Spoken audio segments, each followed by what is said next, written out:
Kabatang Maynila, mga nanay at tatay ko, at higit sa lahat sa aking mga minamahal na lolo't lola, mga senior citizen, I love you. Oh, live po tayo. I love you talaga. Live po tayo ngayon dito sa Manila City Hall. Minabuti ko po na gawing mag-ulat sa inyo sa lahat ng mga tagalungsod ng Maynila bago isara ang taon.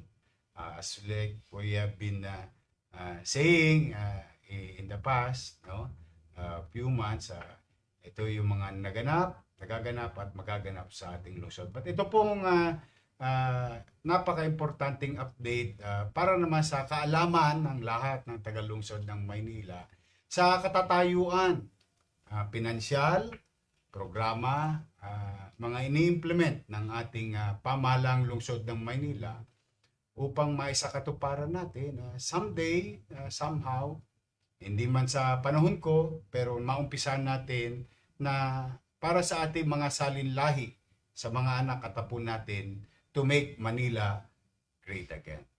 Una ay sana po nasa mabuti kayong kalalagayan, no? Saan man kayo naroon ngayon. At if I am not asking too much, please help us do share this live broadcast of year-end report ng inyong Yorme para na rin sa proper information ng tunay na sitwasyon ng ating lungsod at ano ang mga posible pa nating asahan sa mga darating na taon ng buhay natin. Kaya po, kung hindi po kalabisan, ay kung kayo may mga kaibigan, kakilala, at habang kayo nanonood, wala naman po itong tosgas, tulungan nyo po kaming maabot sa kanila o ipaabot sa kanila ang impormasyon na ito. At kung maya-maya naman, hindi naman kayo nakapanood ng live at napanood nyo lang ito, tumama sa inyong timeline, please do share this broadcast. Umpisahan ko na po. No? Please bear with me, bear with us. Medyo madetalye lamang po yung ating report ngayong araw na ito.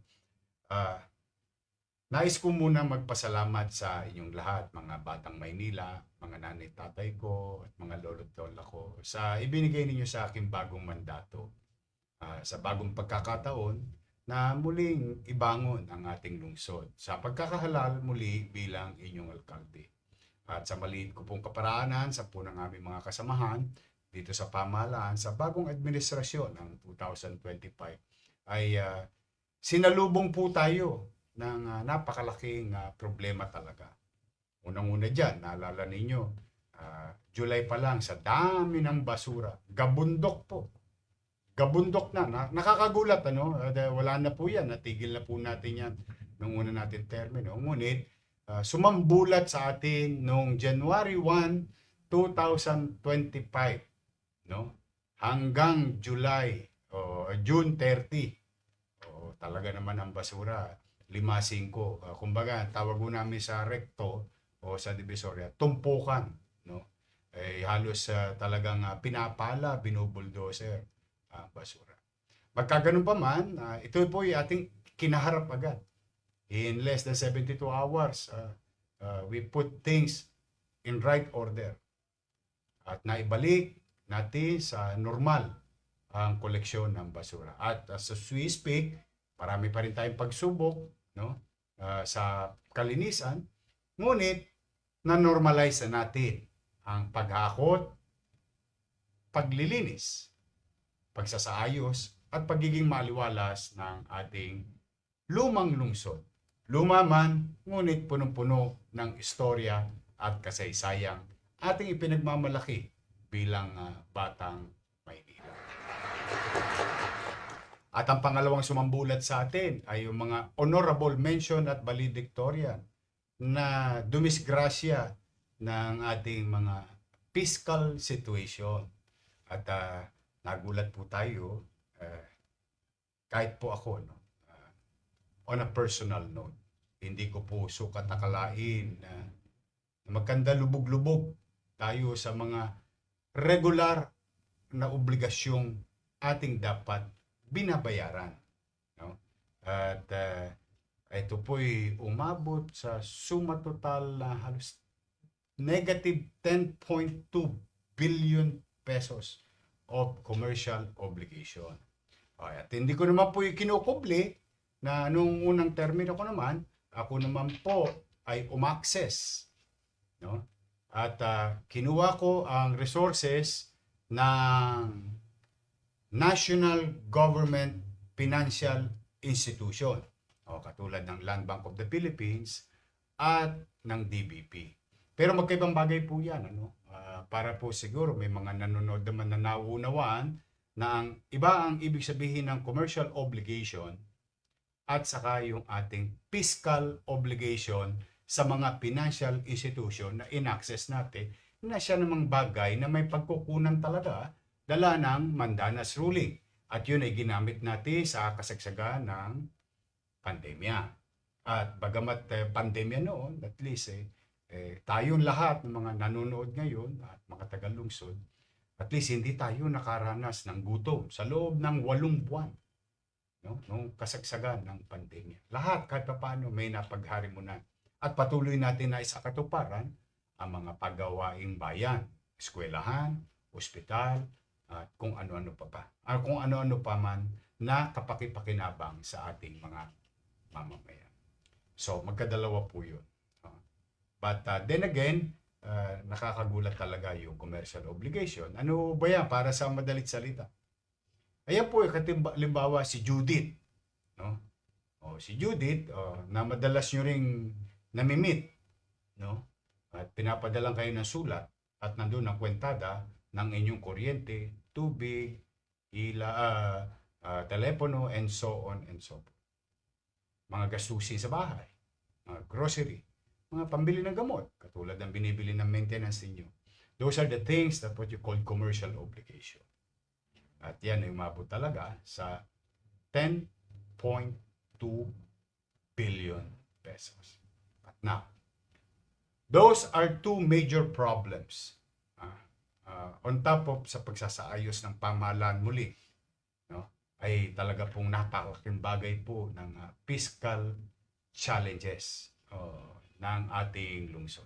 Ngunit, salamat din naman sa Diyos. Minsan, ipinagpapasalamat ko sa Kanya na yung ibinigay sa aking karanasan na nung ako'y bata pa, na sanay sa salat ng buhay or kinakapos lagi, or hindi lang kinakapos, walang-wala. At awa ng Diyos, sa pagsisikap na iraos ko ang aking sarili, na itaguyod ko ang aking sarili. Siyang naging pamantayan ko din bilang inyong ama ng lungsod ng Maynila na itaguyod at ibangon muli ang ating lungsod. Kaya po, nais kong magsimula on how we did together restoring fiscal order and confidence. Simula po noong July 1 to December 21, the city generated 10.8 billion pesos in real property taxes, business and other local revenue or collection. 2.4 billion in net national tax allotment or NTA. 276 million naman from final tranches of the DBP loan of San Sebastian residents. Despite these inflows, cash flow was constrained by significant unpaid prior years obligation. Ito naman po yung isang term sa commercial obligation. Ibig sabihin, pagkakautang ng nagdaan. Yun po yun, no? Para sa madalit salita. That I inherited in the previous administration.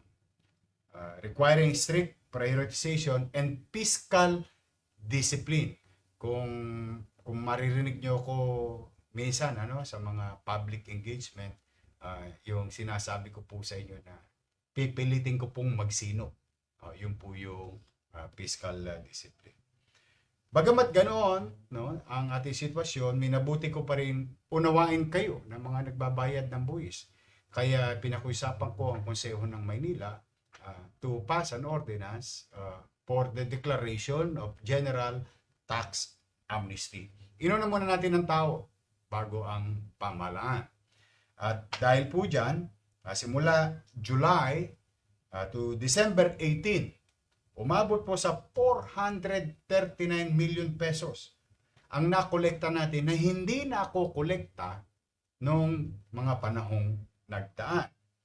At yan po ay napakinabangan yung kaluwagang ibinigay ng batas na yan na ipinatupad natin hanggang December 31 ay umabot po sa 24,276 taxpayers ang nakinabang, nakatikim ng kagaangan sa kanyang legislation. Salamat sa inyo. I'm happy to be of service. At 100 million naman po ang ating nakolekta from August to September to 160 million per month naman, October to November. Halos 185 million pesos ang naibalik sa palad ng mga taxpayer. Kasi kung wala pong general tax amnesty, yung 439 plus 185 million, pati yun tatangananan o kukunin sa inyong mga bulsa. Ngunit dahil sa tax amnesty, ayan ay naibalik sa mga nagbabayad ng buwis bilang katipiran or what you call savings sa inyo. Kaya muli ako taos pusong nagpapasalamat at dahil dyan naging matagumpay yung una nating fiscal reform. Pero ito yung fiscal reform not internal but external because ang direct beneficiary at mararamdaman agad ng mamamayan. Nag-improve po ang ating collection efficiency. Our general fund collection from January to December 21, 2025 ay umabot sa 16.1 billion or higher on the same day, the same timeline ng 9.32% in 2024. Ibig sabihin, dahil sa masinop ang pagkolekta at yung drum ay yung mga butas na lagyan ng bubble gum, no? Kung tawagin nga namin bubble gum, para hindi po tumagas at unti-unting mapuno ang drum at ito'y magastos sa serbisyo sa taong bayan. Tumaas po ng 9.3%. Apples to apples. Parehong gobyerno, City of Manila. Parehong numero ng taxpayer sa lungsod ng Maynila. Pero magkaibang mga grupo ng tao ang namahala, tumaas po ang ating koleksyon. Salamat sa ating mga empleyado ng ating lungsod. Kung titingnan naman po natin ang efficiency collection ng January to June, which hindi pa ako yung mayor, ay nasa 60% lamang. Ngunit noong July to November alone, ay umabot po ng 83.4%. This resulted into 1.4 billion in excess collection versus 2024 levels. Ayan po. Ngayon po, ay dahil dyan, unti-unti nating inaayos. Kung maalala po ninyo, katulad na nabanggit ko na a few minutes ago, meron tayong obligasyon. Meron po tayong 11.9 billion total obligation. Out of that, billion prior year's obligation settled. Ihimayin ko lang po ng kaunti, no? At in layman's term. Ibig ko sabihin, wala tayong pera, inayos natin yung fiscal discipline, kinolekta ng maayos, pinagaangan ang taong nahihirapang hindi nakababayad. Suma total, sa loob lamang po ng 5 buwan, nabawasan natin yung lumang obligasyong iniwan sa atin or what you call prior year's obligation na umabot ng 4.8 billion pesos na po ang nabayaran natin. I hope nasusundan po ninyo ako, no? At habang yan ay binayaran natin, ay yung mga social amelioration program naman ay kahit papaano ay pinagbabawasan natin. Umabot po sa release ng 1.9 billion pesos ang naibigay natin sa ating mga social amelioration program. At 420.8 million pesos ang naibayad natin kay Judith. Sa diretso ang salita, ito po yung Meralco, PLDT, Internet, at 2 tubig. Manila Water at Maynilad. Pero ito po yan. Wala na po tayong utang sa tubig. Salamat sa Diyos. Updated na po tayo kay Maynilad at Manila Water. Pati po sa mga telepono or internet, fully paid na po tayo. Current na. Ibig sabihin, may obligasyon pa tayo ngayon, pero current na po tayo. Ang tanging malaking obligasyon na lang natin ay natitira sa Meralco. At tayo naman ay napagbibigyan ng Meralco at alam naman nila na nagbabayad tayo at kinikilala natin ang obligasyon na nagdaan. Ayan po ay initial. Ngunit katulad ng nasabi ko kanina, sa panahon ko din po, sapagkat ito po'y ginamit laban sa akin ng mga, alam niyo naman kung sino ang nagsalita. Kaya raw nagkabaon-baon ang Maynila dahil sa utang na ginawa ko noong panahon ng pandemya. At ako naman nagsabi sa inyo at hindi nagkubli, sabi ko nga, kung kinakailangang daling ko kay Tambunting itong relo ng City Hall, ipatatas ako yan kay Tambunting, makaraos lang tayo nung pandemya. Which we did. Nakaraos tayo. Salamat sa Diyos.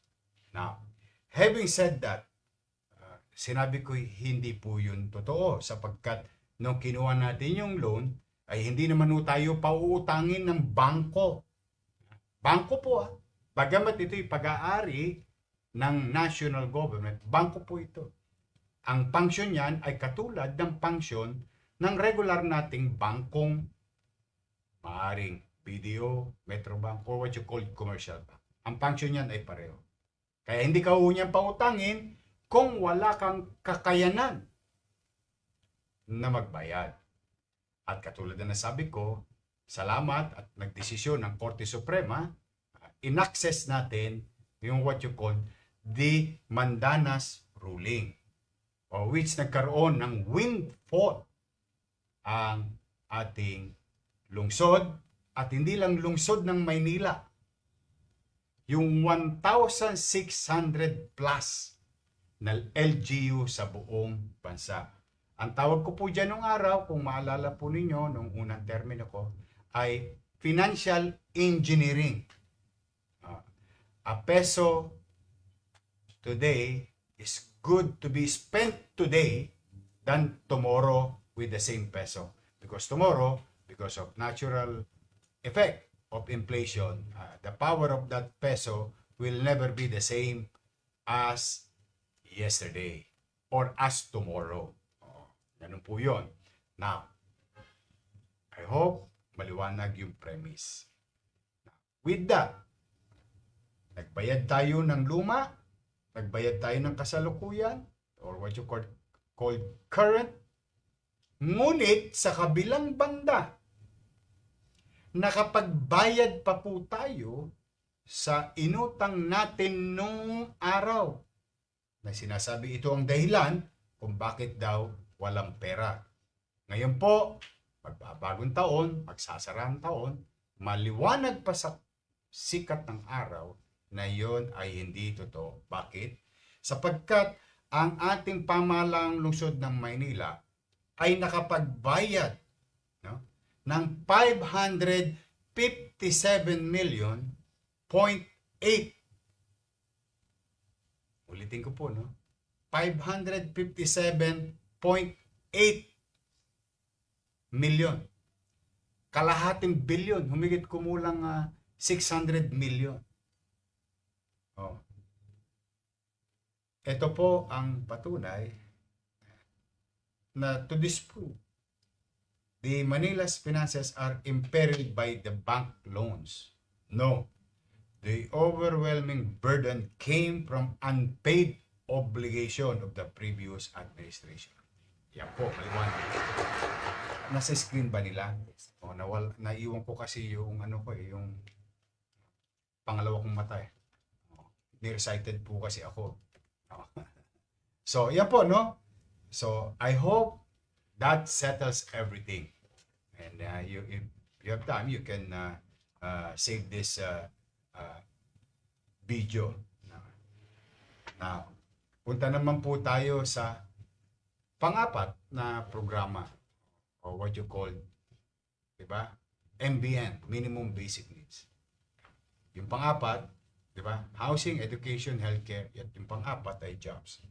And for us to provide opportunity for our people, we have to restore investors' confidence in the city. At marami po tayong ginawang polisiya. At talaga naman pong ito'y araw-araw nating binabantayan.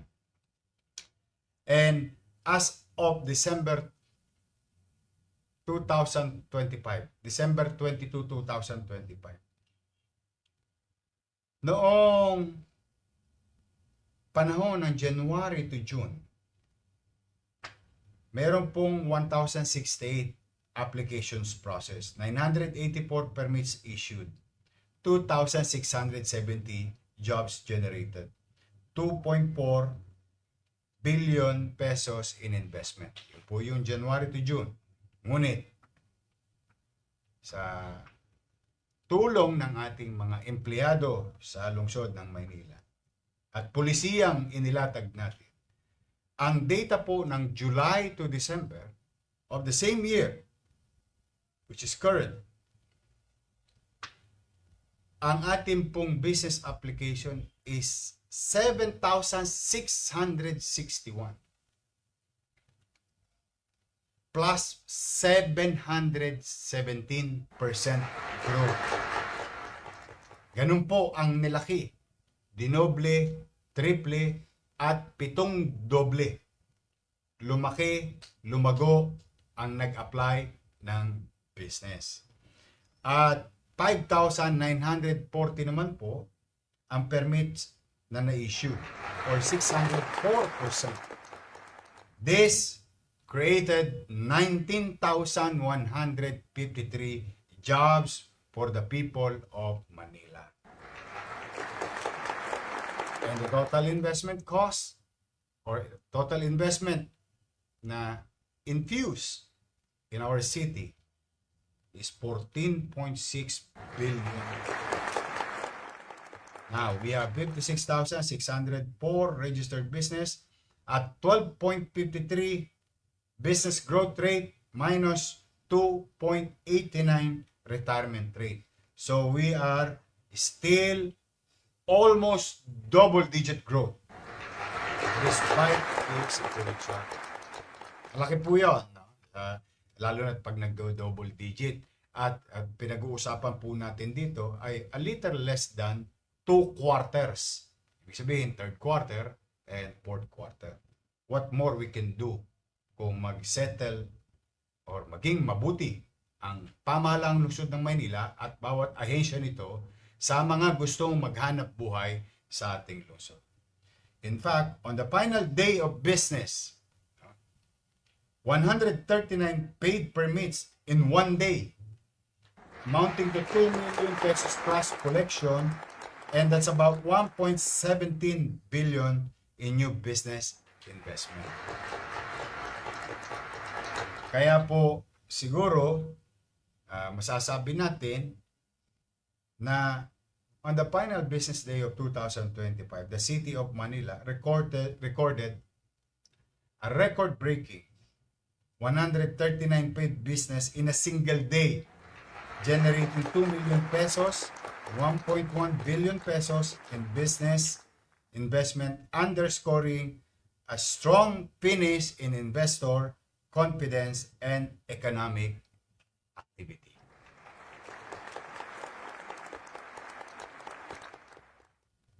Special permits and hawkers compliance. Naku, ito po yung sila Eddie at Patty.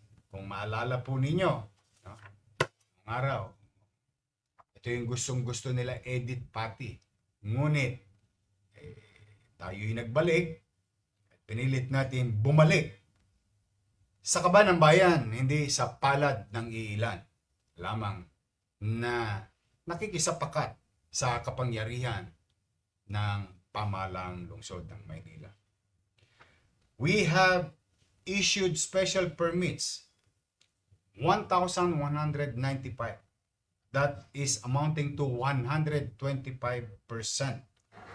accomplishment.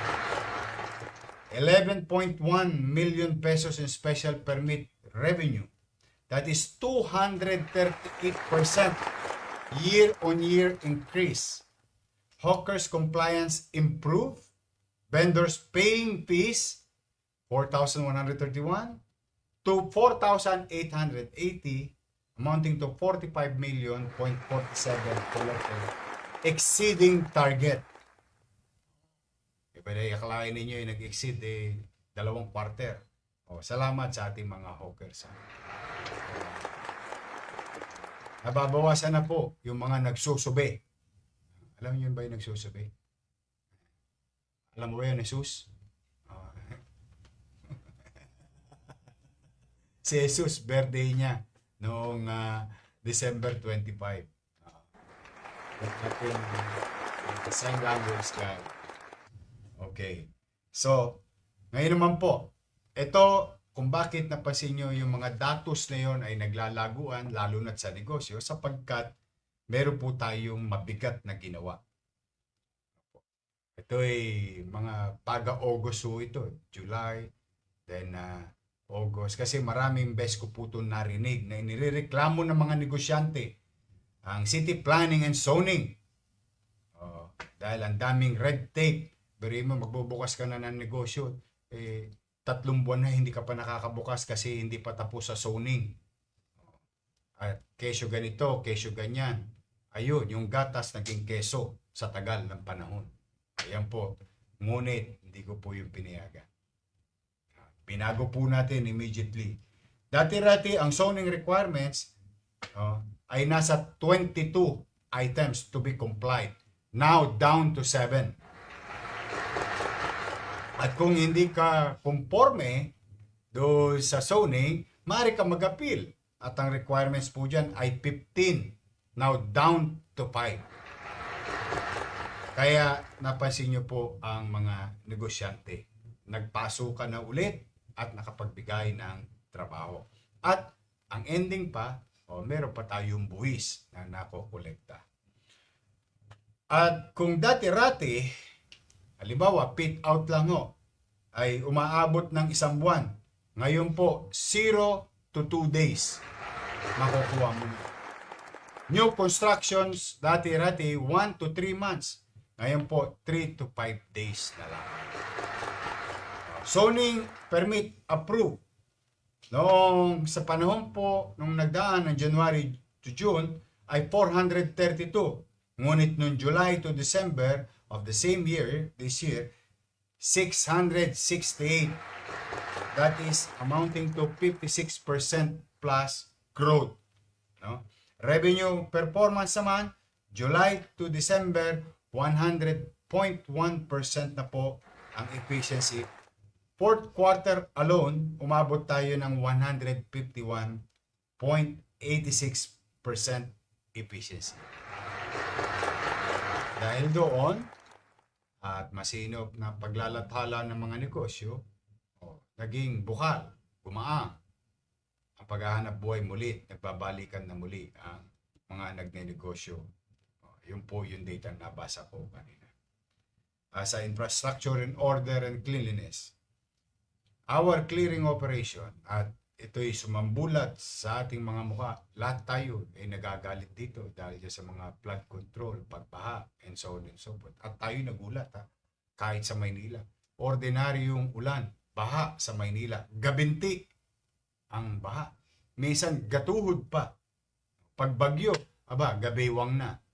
Nagulat po tayong lahat. At yung pala hindi lamang sa Maynila, kundi nangyari sa Metro Manila at ibang bahagi ng Central Luzon and Southern Luzon and some portion of the Visayas and Mindanao area.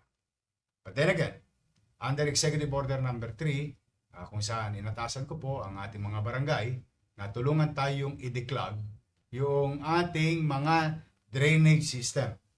Bagamat ang tamang solusyon ay, for one, I think with many, agrees, I think kayo rin nag-agree, na ang tanging solusyon sa flooding sa Metro Manila and Manila, for that matter, is the flood control project. Pero dapat gumagana. Yun. Dapat nagpa-function. Dapat nag-i-exist. Kasi yun po ang permanent solution. Ngunit, dahil nagkaloko-loko, daming investigasyon dito, investigasyon dyan, I hope, tayo naman, mga manonood, katulad ng panawagan ko, let us not hate each other. Let those people face the consequences of their actions. But we, in the government, must come together and move forward and create a system that will protect the next generation not to suffer the same thing that we have suffered today with regard to the flood control issue. So, managot sila, mag-move on tayo, focus on delivery of services to our people, then create a system for future proof for the next generation. Nang hindi na rin nila maranasan yung naranasan natin sa ngayon. At ito'y maging takdang aral sa lahat. At dyan po, ay talaga naman. Kaya kailangan natin maghabol at mag-catch up. Now, with that, I would like to share to you the Task Force Against Road Obstruction. We have cleared 650 roads sa buong Maynila. 12 barangay halls removed from road right of way. 86 vendors were relocated. Flood control. 59,000 meters of drainage declogged. Ganun na po kahaba. Yung araw-araw nyo nakikita sa Facebook, yung pa-post-post na gano'n, at mga ginawa ng 896 barangay. Ganun na po kahabang tubo. Imbornal, o kung naman natawagin ninyo ron, ang nalinis ng ating Luzon. At marami pang dapat linisin. 2,925 cubic meters of silt removed. Ito po, wala yung salamin ko na iwan ko. Silt remove. Ito po yung mga lupa, alkitran, buhangin na nasamahan ng langis at mantika, naging alkitran, matigas, parang baradong barbola sa puso, ang nalinis natin. 822 streets address. Malayo pa. But we do what we have to do. And we're going to do it. At least sa ganitong paraan man lamang, maibsan natin yung kakaharapin na namang pagbaha ng mga kababayan natin pagdating ng Mayo or what you call, sabi ng mga matatanda natin, Agua de Mayo sa 2026 kasi magsisimula na naman ang tag-ulan. Kaya habang bumabagyo, kinalkal natin. Habang walang bagyo, kinakalkal natin.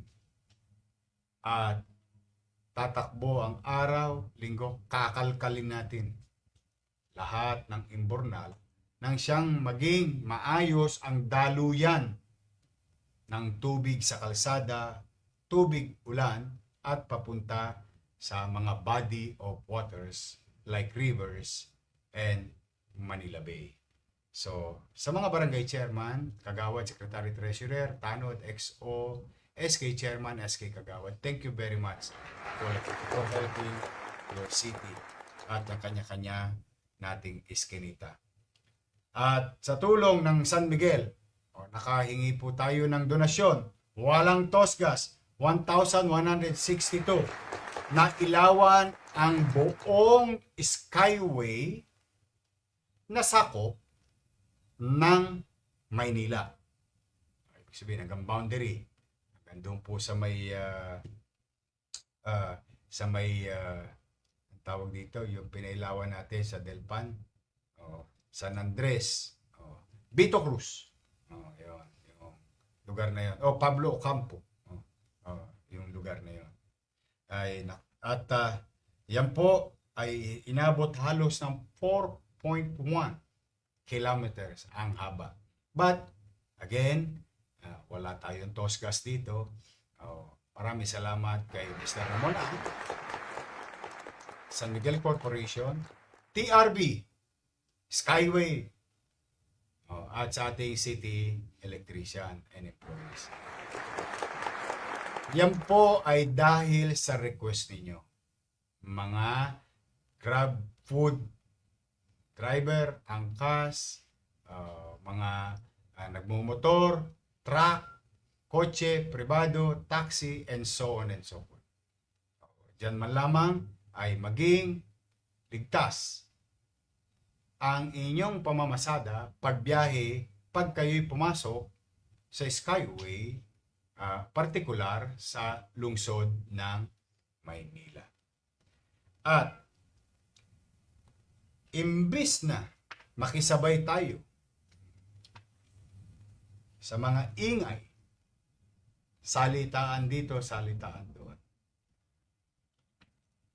diyan tungkol sa flood control, na meron namang itinatag na ang Senado, for that matter, ang Presidente, tungkol sa ICI. At sila'y inimbestigahan na. Sabi ko nga, di ba? Kaya natin papanagutin yung mga kusinero, nagluto, kumain. Kaya natin sila magbayad. Tayo naman, we move on. At nag-isip ako, paano mapoproteksyonan ang interes ng ating mamamayan bilang tagalungsod ng Maynila? Sapagkat hindi po kaila na maraming congressman dito na nakisapakat dito sa, anong tawag nyo ngayon? Allocables. Allocables ba tawag doon? At mga bahagi ng national government, lalo na sa mga kontraktor at DPWH. And minabuti ko na surgically habulin sila within our control, within our power, within the existing law or ordinances in the city of Manila. Diyan po nakilikilihan ang mga individual or korporasyon na yan.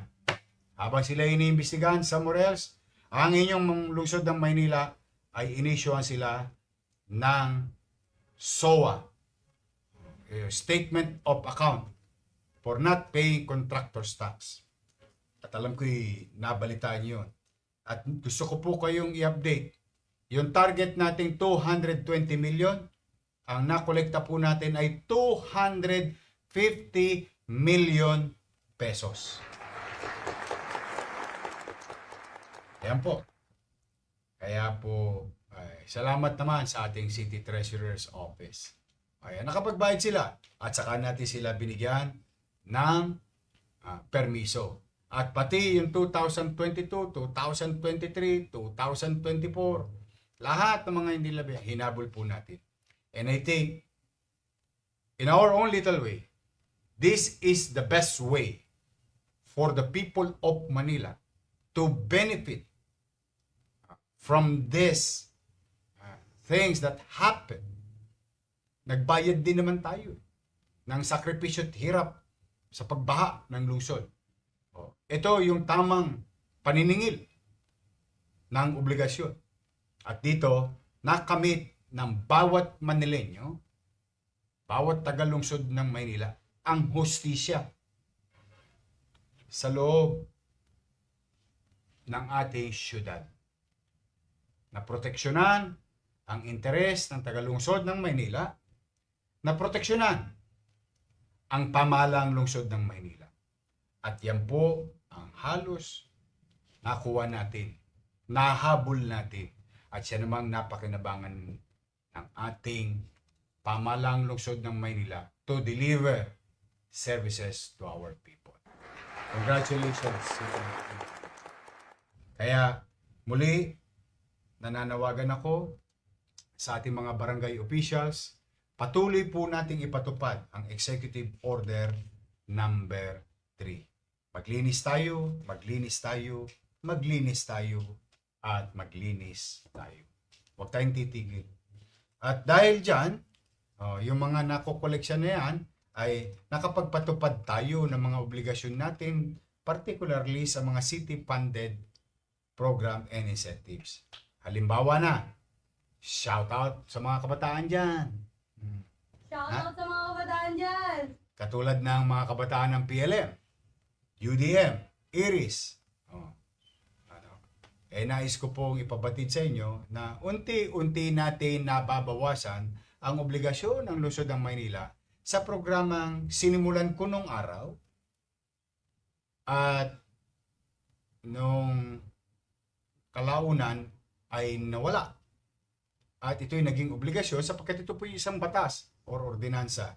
At dahil po dyan ay ipinatupad ko po muli at nabawasan at makapag-update man lamang sa ating mga PLM students. Umabot sa 37,196,000 ang na-release natin. UDM students, 48,919,000. IRIS subsidy, umabot sa 13 million pesos.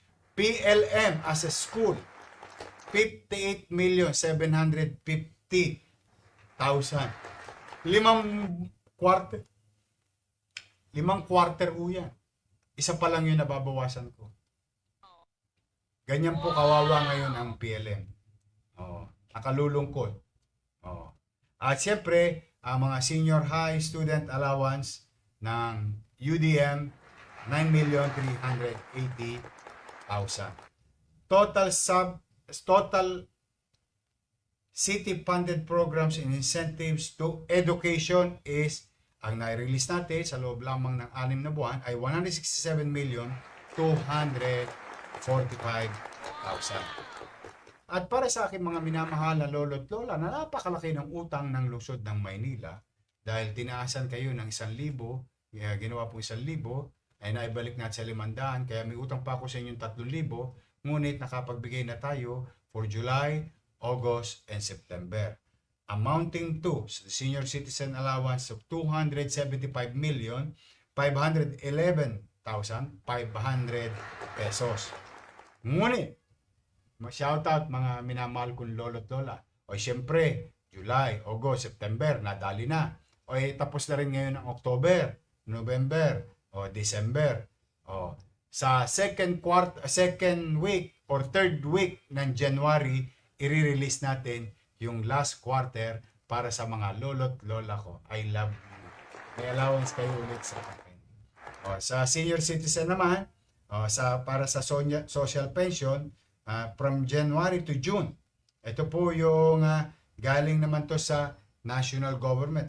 180 million ang nare-release senior citizen social pension for July to December is 171 million.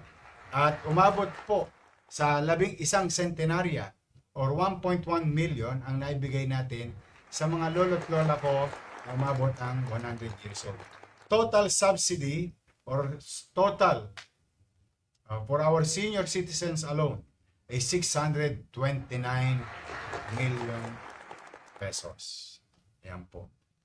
At yung malayong napag-iwanan para naman sa mga PWD and solo parents allowance, nakapagbigay na po tayo ng 72 million at 96,500. Ngunit, due to insistent public demand, request. Kasi nung misa umikot ako, sabi, Yorme, bakit yun lang ang nakuha namin? Sabi ko, pasensya ka na, Nay. Talagang tukod na tukod. Hayaan mo pag nakaluwag. Kanina lamang po, kausap ko ang ating City Treasurer. Antabayanan nyo. Meron kami magandang balita para sa inyo. Jesus, may balita tayo sa kanila, sa mga PWD. Sa Enero. At sa solo parents. Meron tayong magandang balita. At siyempre, yung ating medical assistance to various individual. Umabot po siya ng 11,743,000. Ito po yung nakikita nyo sa post ng mga for major operation, transplant, domestic, and abroad. Yung mga pinadadala natin bata. Umabot na po tayo sa 11.7 million pesos ang ating naipamigay na tulong. Mabuhay lang ang mga batang yaon. Sa puso, sa kung saan pa. Pati yung sa implant sa tenga. Financial assistance para sa Taipong Tino ay umabot naman po sa 1 million pesos. Ito naman po, 13,968 nasulat nyo. May naiwan pa konti, November, December. Pero ito'y simula nung July. Kasi nakasanayan na para sa kaalaman ng mga nanonood, nakasanayan na ng mga tagalungsod ng Maynila sumulat sa akin ng personal. At doon ililathala nila yung kanilang mga pangangailangan. Nais ko pong sabihin sa inyo, 13,968 ang natugunan nating individual na sumulat para humingi ng tulong.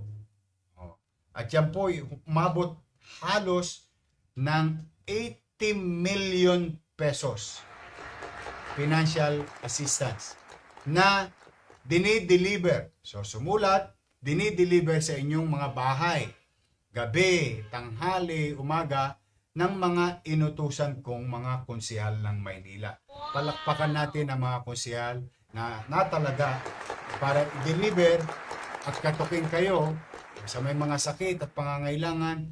Yan po yung iba't iba, tuition fee, burial, medical, and so on and so forth. 13,968. In fact, to be honest to you, mga batang Maynila, wag ko kayo mawala ng pag-asa. Pero pa po kung natitira dyan na 2,000 plus. Mga ano po yun. Partly October, pero more on November at buong December. I-steady lang po kayo. Kung bukas lang po ang gobyerno ngayon, yayariin ko sana. Kaya lang po talagang wala na po. Inabutan na kayo ng pagsara ng taon. But rest assured, as like what 3,968 experience.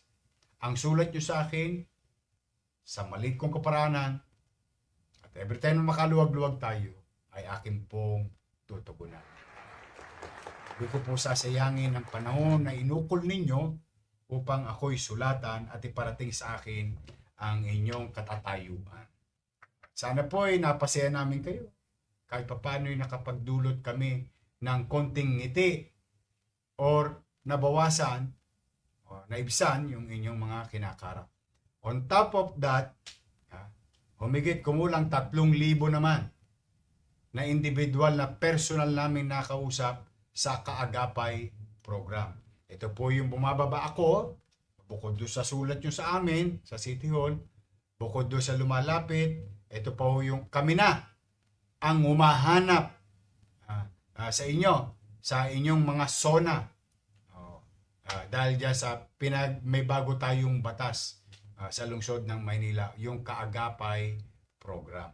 At yan po ay magre-resume tayo ulit ng January. Natapos natin District 1 and 2, 3, 4, 5, 6, a few zone, but iikutin ko po.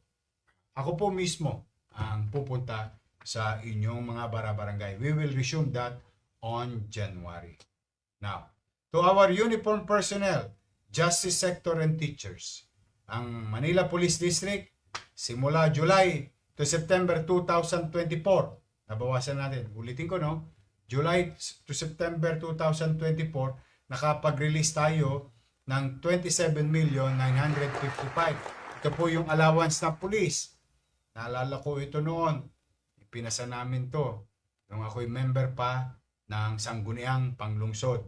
No? Ngunit, marami pa ring utang sa pulis ang pamahalaan. Ngayon naman, mga lespo, ingat kayo mamaya at bukas ha. Pero sigurado ako, katulad ng sinabi ko sa PWD and solo parents, sa senior citizen na may update sila sa January. Mga lespo, steady lang kayo dyan sa Gedli. Sa January, kakaalam-alam ulit. Baka may update ulit ako na sasabihin sa inyo. Mag-iingat kayo. Sa atin naman mga teacher, April to June 2025, 67,866,000.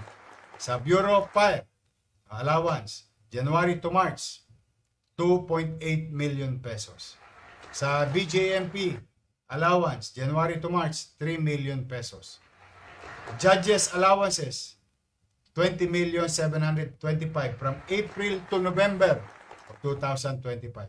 City Prosecutor's Office allowance from April to October, 12,105,000. Ayan naman po yung mga tulong natin sa national agency na kasama natin nagtatrabaho dito sa lungsod ng Manila. Sa mga barangay naman, katulad nung nagkita-kita tayo na sinabi ko sa inyo, kalaban kakampi, nakasama namin o hindi sa kampanya, walang pinili. What is due to you will be given to you as commitment. Lahat, kahit sino, kahit hindi nyo, kahit yung isang chairman hindi gusto yung karakas ko, okay lang. Dahil ito yung pera ng barangay at kung ito'y gagamitin sa maayos, mapapakinabangan to ng mamamayan ng kanilang nasasakupan na barangay. At sa mga barangay chairman, I'm proud to share to you that your RPT share was properly given. Ulitin ko, no? Nung first quarter, second quarter, hindi binigay sa inyo. Nung pagpasok ko, naibigay natin. O in third quarter, fourth quarter, naibigay din natin. Itong katatapos lang na December na pagkikita natin. Barangay RPT share from the city, 212 million, 97,000. Barangay share in business clearance sa matagal itinago sa inyo. 2023, 2024, 2025. Natagpuan namin. Properly distributed. 82,512,000. Barangay Development Fund na dapat binibigay ng city taon-taon. 10,764. Ayan naman, no? Sa ating barangay. At siyempre, yung aking mga minamahal na kapwa lingkod bayan. Dito naman sa city employees and health workers. Ipinatupad po natin Productivity Enhancement Incentives, 44,955,000. Service Recognition Incentives o SRI, 89.9 million pesos. Gratuity Incentives, 66 million pesos. Medical allowance, 66 million pesos. PhilHealth sharing, 286 million pesos. At yung matagal na hindi ibinigay. Ngunit to September, nirenew ko yung relasyon sa DOH at na-update tayo sa kontrata, pinirmahan ko, tumakbo yung papel. I'm happy para sa ating health emergency hired individual nung kasagsagan ng pandemya or yung kanilang HEA na matagal nilang inaasahan. Nakalulungkot isipin, naglingkod sila sa taong bayan, kinuha sila ng gobyerno, pero gobyerno mismo ang nagpahirap sa kanila. That's why we corrected the mistake. And immediately, I'm happy at nataw namang timing, December. We released 26,702,000 para sa ating 800 plus HEA na nagtrabaho nung dati pa. Ang total po natin sa city-funded programs and incentives na nai-release is 1,981,000,000. Kasi yung 80 million hindi nasama sa data, yan po yung 13,968 na individual na sumulat sa atin at ang nagastos natin yan ay humigit kumulang 80 million pesos. Ayan po. Yan po napunta mga pera. Saan ginastos? Paano kinita? Paano sinino? Paano ginasta? Ayan po. At sa atin naman social welfare, disaster response and relief. Sa fire, families affected 3,410. Maalala nyo, sunod-sunod, ano? Individuals affected 13,032. Sa Typhoon Habagat, families affected 5,745 attended and individuals affected is 19,875 attended by your city government. At dumadami negosyo, kailangan we have to equip our people para sila ay makapagtrabaho sa mga nagbubukas na negosyo sa lungsod ng Maynila. Thanks to the leadership of MDSW. Nakapagpatapos tayo ng 1,323 graduates in a short period of time. Ito po yung mga trabaho or skills: barista, housekeeping, bread and pastry, unisex hair cutting, massage therapy, food and beverages services, cookery, hilot wellness massage, beauty care, nail care, beauty care, skin care, hairdressing. Tumigit kumulang 1,300 individual. At yung pagpapatupad ng curfew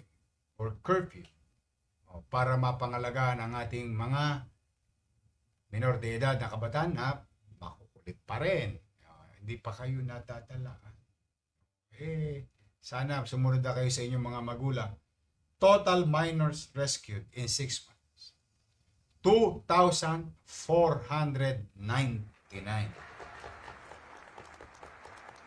1,793 minors released to their parents. At ito malungkot.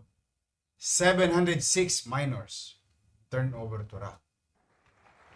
Alam po ng mga bata yung ibig sabihin ng RAC.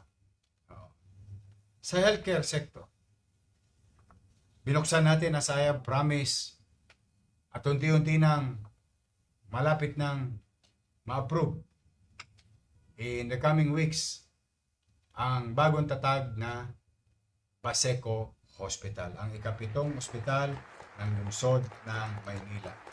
As I have promised to you. At dahil po dyan, ay natagpuan natin yung isang programa na napakalakas. Pinalakas. Malakas nung panahon ni Pangulong Duterte. Lumakas lalo nung panahon ni President Bongbong Marcos. Nakita ko, ipinatupad natin. In fact, yung nararamdaman nyo ngayon sa health center, kasama dito yun. Yung 21 items na medicine. What you call the fastest PhilHealth Yakap accreditation. 3 days lamang ay umabot tayo ng humigit kumulang 100,000 individual sa lungsod ng Maynila. Kahit po si President Marcos nung malaman niya, nagulat siya, kaya pala yun. Opo. Kasi napakaganda ng programa dahil kapakinabangan ng ating mga tagalungsod. Pero, ipinagpapasalamat ko naman kaya maging matagumpay yan sa ating mga BNW at BHW. Nabuksan na rin, katulad ng Baseco Hospital, 3 taong nakatenga. Ito'y 3 taon din nakatenga. Ang kauna-unahang local government, public-owned hospital na naitatag na po at nabuksan na ang Cardiac Catheterization Laboratory or CATLAB. At ang dami na po natin na angiogram. At dahil po dyan sa tulong ng mga doktor, espesyalista ng PGH at iba pang magagaling na doktor sa Pilipinas, ay maaari na tayong maglunsad ng angioplasty. Huwag kayong mag-alala, ha? Yung barbula, mahal po yun para sa angioplasty. Yung angiogram alone, inaabot yan halos mga 50 to 80,000. Ang angioplasty ay aabutin yan minimum, bare minimum, 300,000. Median, 500,000. Pag marami kang bara, aabutin ka ng 1 million pesos. Pero ang commitment ko sa inyo, mabuhay lang kayo.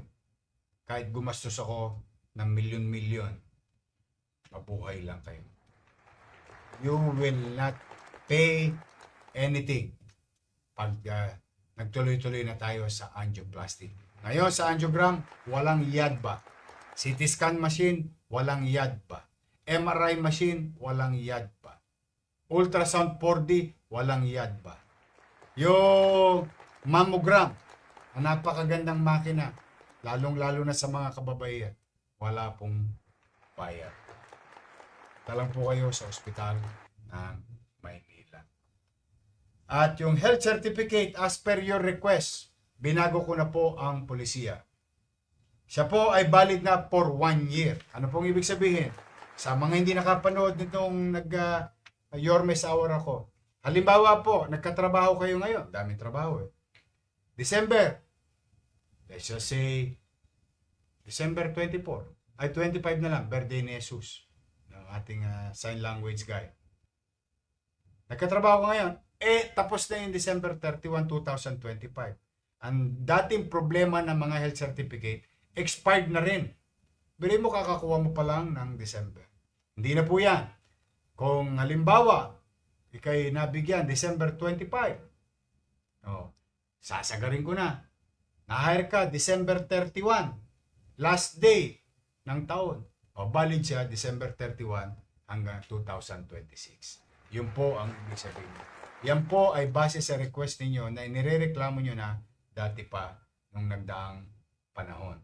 Ay yan po dininig namin at yan na po ang resulta ng ating validity ng health certificate. At maraming salamat sapagkat nung bumabagyo po, naawa po ako sa mga doktor at pasyente. Pinakamagandang emergency room na nakita ko sa buong mundo. Ito ang emergency room ng Ospital ng Sampaloc na may falls. May tulo sa loob ng emergency room. Pero, immediately the following day, I went back. After the night, na nagpunta ako, nakita ko karanasan ng mga pasyente roon. Ayun, sinilihan ng puwet ko. Hindi na naman ako mapakali. Dinala ko ang ating ininyero. Naganap ako ng pera. At kita naman, salamat Paul. At immediately in-implement natin.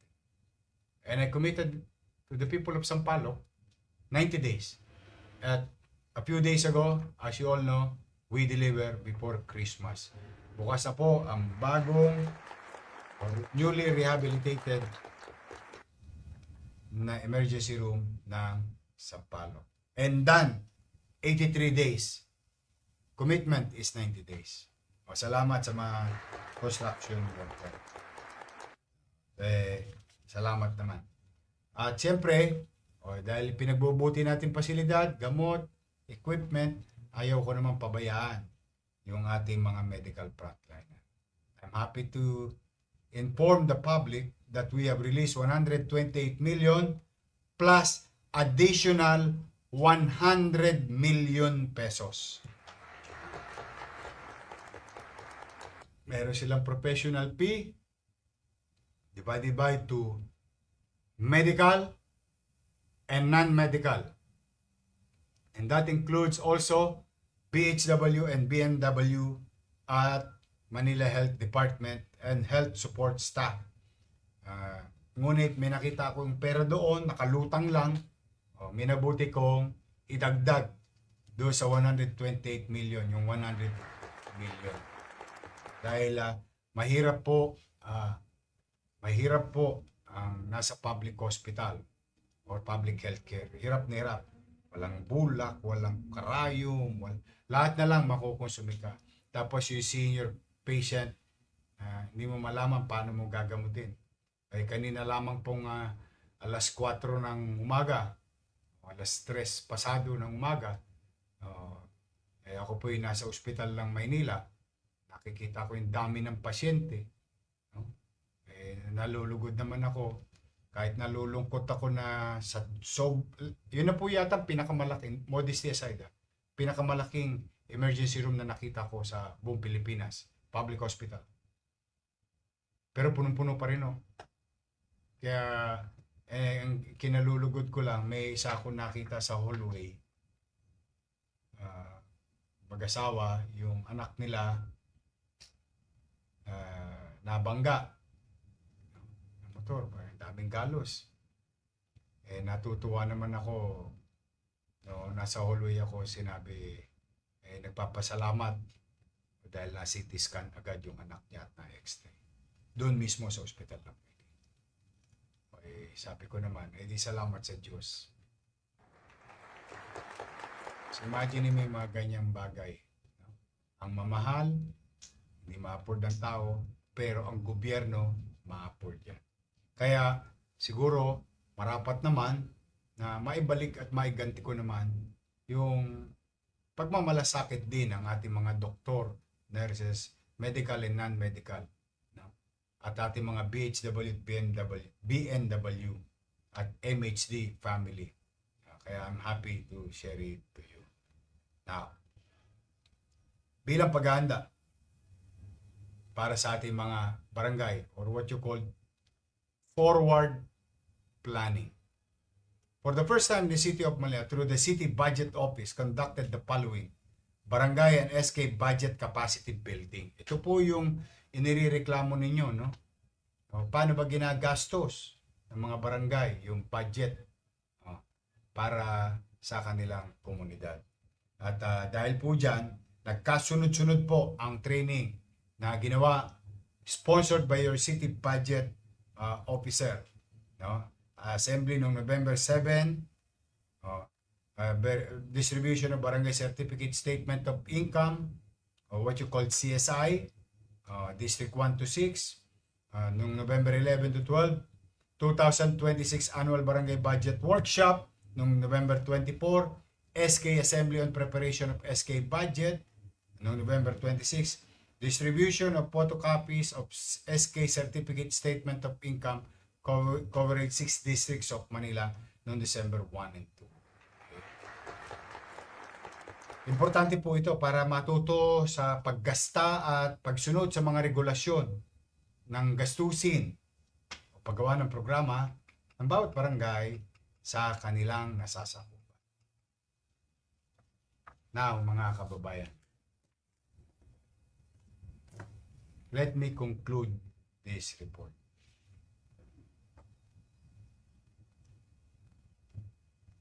Modesty aside, after everything is said and done, una, salamat sa Diyos. Salamat sa mga kapwa ko kawani ng pamahalang lungsod. Across services. Manila finished strong in 2020. That is our modest assessment. Marami pang kulang. Marami pang obligasyon. Pero hindi ko po sukat akalain, salamat sa taxpayers of Manila, na makatatawid tayo. At least, itong ang nakaraang Pasko, kahit papaano, may napagharimunan ang bawat pamilyang Manileño sa kanyang hapagkainan. Yung mga lolo't lola ko, may kulang pa rin tayo. Pero lahat po yan, all these challenges, isa lang po ang punot dulo ng lahat ng itong kinaharap nating parang pelikula ni Sharon Cuneta. Pasan ko ang daigdig. Ay dahil sa kapabayaan sa pangangalaga ng pananalapi ng lungsod. But through some ideas, concept, dedication of our employees of the City of Manila. Ulitin ko po, Manila finish strong. Now, bumalik ang tiwala ng mga namumuhunan, nabayaran ang minanang pagkakabaong obligasyon na nagdaan, nag-i-stabilize na yung city finances policy ng inyong lungsod. Restored unti-unti yung basic services. Delivered tangible improvements to everyday life. Marami pa ang gagawin. Pero sa nauna ko nang sinabi noong July 1 that Manila is in ICU. Now I can honestly say from 4 years of recovery, mga 3 years na lang po. From ICU to recovery room na po ang Maynila. The system of paralysis now performance. Because as I believe, too much analysis, paralysis. Kailangan mabilis kumilos, kailangan mabilis umaksyon. Hindi perpekto ang Maynila. Hindi perpekto ang pamalang lungsod. Hindi perpekto ang mga kawani ng pamalang lungsod. Hindi po ko perpekto. Sometimes, I make mistakes. Sometimes, tama din. But, isa lang po ang sigurado. In totality of all these pictures for 2025, may gobyerno na po sa lungsod ng Maynila. It's like what our forefather said, as Manila rises, so does the nation. Where Manila goes, the country follows. Salamat po sa opportunity kayo mapaglingkod. I'm happy to be of service to you.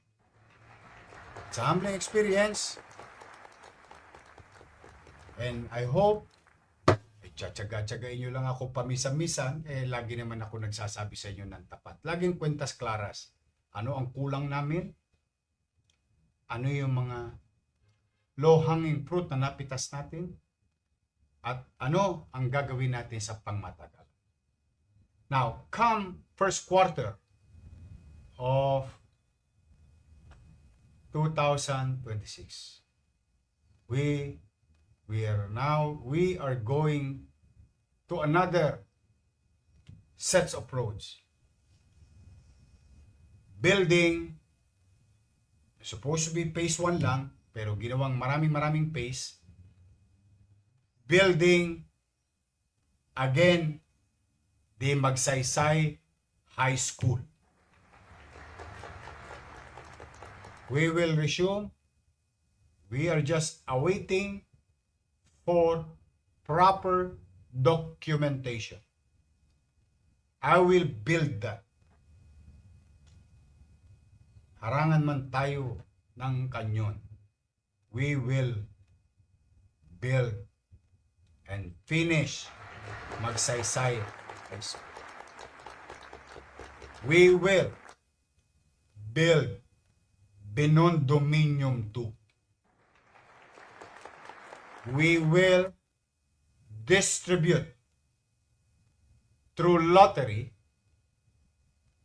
of the remaining San Sebastian residents, San Lazaro residents, and Pedro Hill residents. We will build Pamantasan Lungsod ng Maynila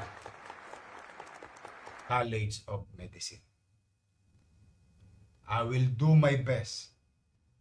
I will use all the energy, strength, and whatever resources na mapipiga ko sa bimpo.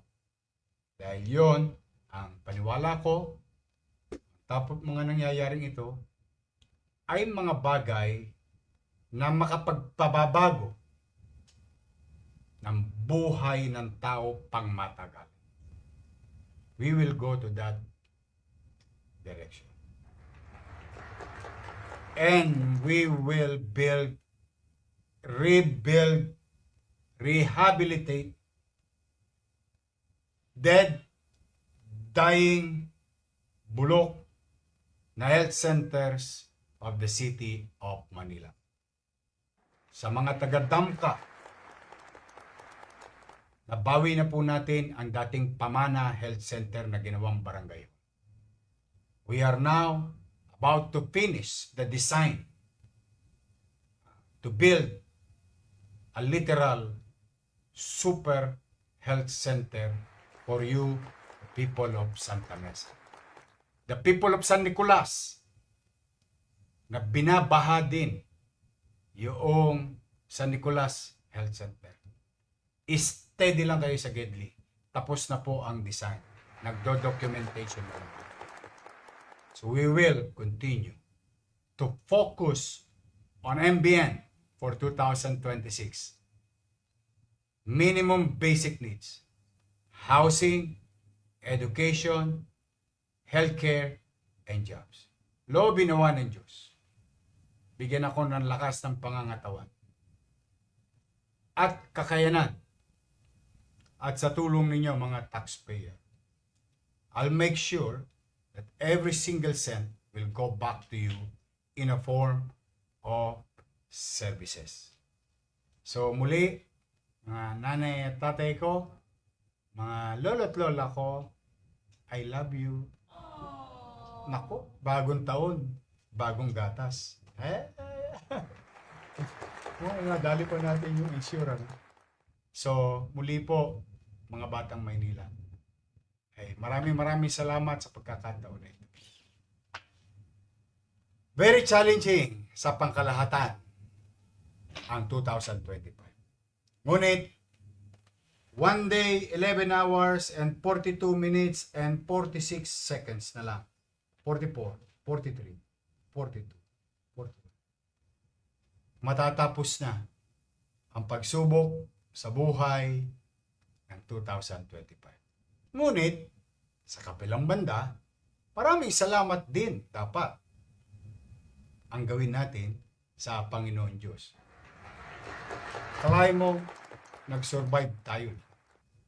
Nakatawid tayo. Nakaraos tayo. So mag-iingat kayo at pipilitin ko pong magbuti. Pumanatag po kayo. Di baling luma ang Maynila. But we have a lot of story to tell. History to share. The least thing that we can do ay gawing maaliwalas at panatag ang pamumuhay sa lungsod ng Maynila. And if I'm not asking too much, I need your help. I cannot do this alone. Because together, we can make Manila great again. Happy New Year! See you! I love you, Manila. At pagpalain nawa kayo ng buong may kapal. Manila! God first!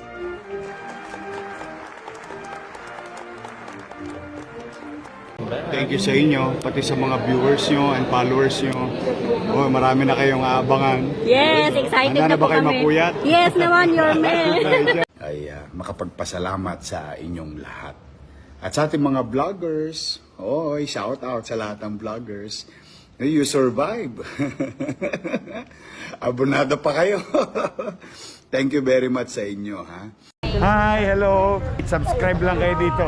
Mag-iingat kayo. Lahat ng viewers ng Rochelle Anting vlog, please do subscribe and thank you for all your support. Toits, yeah, no? Ingat.